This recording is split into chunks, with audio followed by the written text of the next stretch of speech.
Hello friends, പ്രണയത്തിന്റെ പേരിൽ ഇപ്പോഴും ഒരു കുറവുമില്ലാതെ മരണങ്ങൾ സംഭവിച്ചുകൊണ്ടിരിക്കുക അല്ലെ. കാമുകൻ കാമുകിയെ കത്തിക്കുന്നു, വെട്ടിക്കൊല്ലുന്നു. ഇപ്പൊ അടുത്ത ദിവസം തന്നെ പ്രണയിനികൾ രണ്ടുപേര് മരിച്ചൊരു വാർത്ത നമ്മൾ കണ്ടു അല്ലെ. ആ സഹോദരിയെ വിളിച്ചു വരുത്തിയിട്ട് ബൈക്കിൽ ഇടിച്ച് വീഴ്ത്തി, എന്നിട്ട് കത്തിച്ചു കളഞ്ഞു. എന്നിട്ട് എന്ത് ചെയ്തു? കാമുകൻ പോയിട്ട് ആത്മഹത്യയും ചെയ്തു. പ്രണയമൊക്കെ നല്ലതാണ്, നല്ല ചൂടുള്ള ടൈമാണ്. അപ്പൊ ഈ ചൂടുള്ള ടൈമിൽ എനിക്ക് വളരെ ചൂടോട് കൂടിയിട്ട് ഒരു ഓർമ്മപ്പെടുത്തൽ എന്താണെന്ന് അറിയാം. നിങ്ങൾ ആര് തന്നെ പ്രണയത്തിലേക്ക് പോകുന്നുവെങ്കിലും പ്രത്യേകിച്ചിട്ട് എൻ്റെ പ്രിയപ്പെട്ട സഹോദരിമാരോടാണ് എനിക്ക് പറയാനുള്ളത്. കാരണം കൂടുതലും ആളുകള് ഈ മരിച്ചു വീഴുന്നത് പ്രണയത്തിന്റെ പേരിൽ സഹോദരിമാര് തന്നെയാണ്.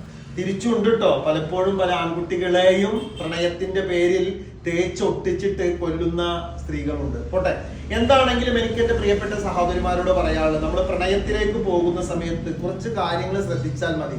അതായത് നമ്മളെ പ്രണയിക്കുന്നവർ അല്ലെങ്കിൽ പ്രണയബന്ധത്തിൽ പോകുമ്പോൾ നമ്മളെ പ്രണയിക്കുന്ന വ്യക്തിക്ക് നമ്മളോട് കരുണയാണോ കാമമാണോ എന്ന് നോക്കുക.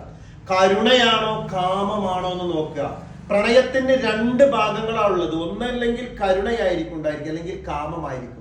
ഇതിന്റെ ഇടയിൽ നിൽക്കുന്ന ഒരു സ്റ്റേജ് ഉണ്ട്. എന്താണെന്നറിയോ? ക്യാഷ്, പണത്തിന് വേണ്ടി തേക്കാൻ വേണ്ടിയിട്ട് പ്രണയിക്കുന്ന ആണുണ്ട് പെണ്ണുണ്ട്. അവര് പിന്നെ അപകടങ്ങളൊന്നുമില്ല, അവരാ പണം കിട്ടിയിട്ടില്ലെങ്കിൽ ഒഴിഞ്ഞു പോകുന്നേ ഉള്ളൂ. പണം കിട്ടുന്ന സമയത്ത് ഇങ്ങനെ ഒലിപ്പിച്ച് നടക്കും. പോട്ടെ, അവരെ കുറിച്ചല്ല സംസാരം. നമ്മൾ പ്രണയിക്കുന്ന സമയത്ത് നമ്മളോട് കരുണയാണ് എങ്കിൽ ഒരിക്കലും നമ്മൾ ഈ പ്രണയിക്കുന്നവർ തമ്മിൽ അങ്ങോട്ടും ഇങ്ങോട്ടും ബുദ്ധിമുട്ടൊന്നും ഉണ്ടാക്കൂല. ഇത് കരുണയല്ല കാമമാണ് എങ്കിൽ എങ്ങനെയാണ് കാമത്തിനെ തിരിച്ചറിയാന്നറിയോ? ഇപ്പൊ ഞാനൊരു കുട്ടിയെ പ്രണയിക്കുന്നുവെങ്കിൽ ആ പ്രണയിക്കുന്ന കുട്ടി മറ്റൊരാളോട് സംസാരിക്കുമ്പോൾ എനിക്ക് ഭയങ്കരമായിട്ട് അസ്വസ്ഥത അല്ലെങ്കിൽ അവളോടൊരു ദേഷ്യവും വെറുപ്പൊക്കെ വരുന്നുവെങ്കിൽ അത് കാമത്തിന്റെ പ്രണയമാണ്.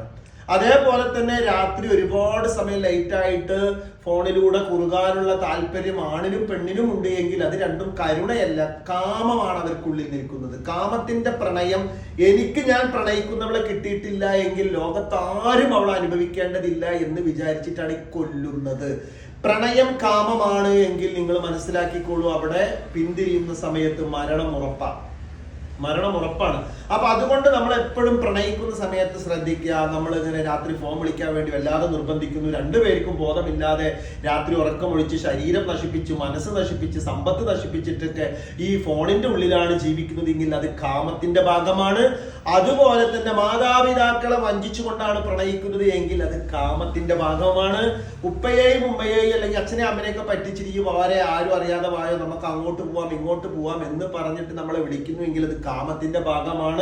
അതുപോലെ തന്നെ നിങ്ങളോട് പണം ഇടക്കിടക്ക് ചോദിച്ചിട്ട് അല്ലെങ്കിൽ പണം മോഷ്ടിക്കാൻ വേണ്ടി പറയുന്നു, നിങ്ങളുടെ സ്വർണം എടുക്കാൻ വേണ്ടി പറയുന്നു, എന്നിട്ട് അത് വിറ്റിട്ട് കറങ്ങാൻ വേണ്ടി പോകുന്നു, ഇതും കാമത്തിന്റെ ഭാഗമാണ്. കാമത്തിന്റെ ഭാഗമുള്ള പ്രണയം എപ്പോഴും അപകടകാരിയായിരിക്കും. സ്വന്തം ഉമ്മ അല്ലെങ്കിൽ ബ്രദർ പോലും സംസാരിച്ചതിന്റെ പേരിൽ അടിക്കുന്ന ചില കാമുകന്മാരുണ്ട്. എന്താ എന്റെ ബ്രദറിന്റെ തൊണ്ടൊക്കെ കൈയിട്ട് ഇങ്ങനെ നിൽക്കാനുള്ളതെന്ന് പറഞ്ഞിട്ട് പക്ക ഡേഞ്ചർ കാമമാണത്. നല്ല ശ്രദ്ധിച്ചോളൂ എന്റെ പ്രിയപ്പെട്ട സഹോദരിമാരെ. എന്താ പ്രശ്നം എന്നറിയോ? നമുക്കൊരു കുഴപ്പമുണ്ട്, ഈ തീരത്ത് വർക്ക് ചെയ്യണില്ല. പല പെൺകുട്ടികളും ഈ പ്രണയം തുടങ്ങിയ സമയത്ത് അവരുടെ കാമുകന്മാര്, നിന്നെ എനിക്ക് ഭയങ്കര ഇഷ്ടമാണ്, നിന്നെ ആരും തൊടുന്നതോ അല്ലെങ്കിൽ നിന്നെ നോക്കുന്നതോ എനിക്ക് സഹിക്കാൻ പറ്റണില്ലട്ടാ, അയ്യോ അങ്ങനെ ചെയ്യരുതിട്ടെന്ന് പറയുമ്പോ ഈ മൊയ്ന്ത് കുട്ടിയുടെ വിചാരം ഇത് ഇവളോടുള്ള സ്നേഹം കൊണ്ടാണെന്നുള്ള. പൊന്ന് സഹോദരി, സ്നേഹം കൊണ്ടല്ല, അവനൊരു കാമ പിരാന്തനാണത്. അവൻക്ക് വേണ്ടത് നിന്റെ ശരീരം, നിന്നെ തനിച്ച്. അങ്ങനെയുള്ള പ്രണയം എന്നുണ്ടല്ലോ, കാമം എന്നുള്ളത് വേഗം അവസാനിക്കും. പ്രണയങ്ങള് വേഗം അവസാനിക്കും. കാമത്തിലുള്ള പ്രണയം ഇനി നിലനിൽക്കുകയാണെങ്കിൽ തന്നെ എന്നും തല്ലും സംശയരോഗങ്ങളായിരിക്കും. പലപ്പോഴും ക്ലിനിക്കിൽ കൗൺസിലിങ്ങിന് വരുന്ന പല കുട്ടികളും പറയും, സാറേ എനിക്ക് അങ്ങോട്ട് തിരിയാൻ മാർഗമില്ല, ഞാൻ കല്യാണം ഉറപ്പിച്ചതിന് ശേഷം ഭയങ്കര പ്രശ്നമാണ്, സ്നേഹിക്കുന്ന സമയത്ത് ഇത്രത്തോളം ഉണ്ടായിരുന്നില്ല. കണ്ട അവന്റെ കയ്യിലേക്ക് കിട്ടിയപ്പോഴേക്കും അവൻ ഭരിക്കാൻ തുടങ്ങി. യഥാർത്ഥ സ്നേഹം കരുണയാണ്. ഞാനൊരുത്തിയെ സ്നേഹിക്കുന്നു എങ്കിൽ, എനിക്ക് കരുണ ഉണ്ട് എങ്കിൽ അവരുടെ സന്തോഷങ്ങള് അവരുടെ ഇഷ്ടങ്ങൾക്കൊക്കെ ഞാൻ കുറച്ച് താല്പര്യം കൊടുക്കും. അവരുടെ ഫ്രണ്ട്സുമായി സംസാരിക്കുമ്പോഴേക്കും എനിക്ക് വിരളി പിടിക്കേണ്ട ആവശ്യമില്ല.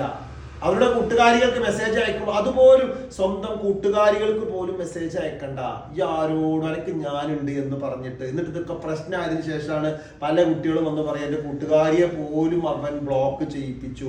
അന്ന് ഇവന്റെ ഈ പഞ്ചാരവാക്കിലാൽ കുടുങ്ങിയിട്ട് ബ്ലോക്ക് ചെയ്ത് കുറച്ച് കഴിഞ്ഞ് പ്രശ്നമായിട്ട് വരുമ്പോൾ കൂട്ടുകാരികൾ ഉണ്ടാവില്ല.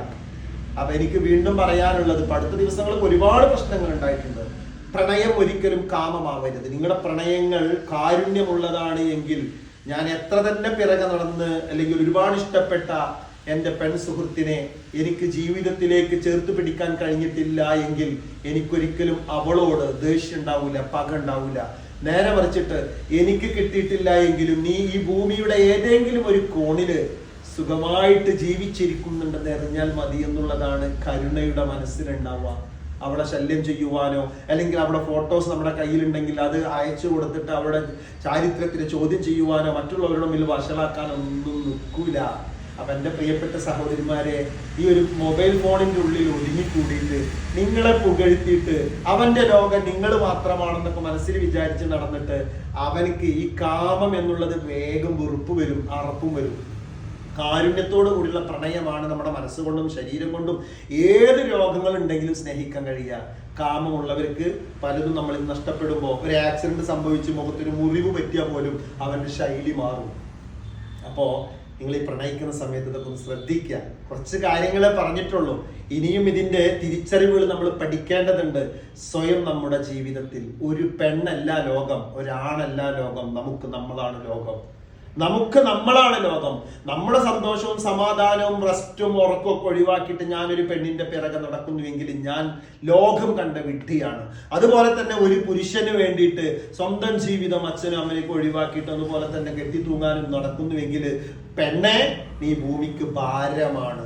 നീ ശരിക്ക് ഒരു തരി ബുദ്ധി നിന്റെ ഉപയോഗിക്കുന്നില്ല.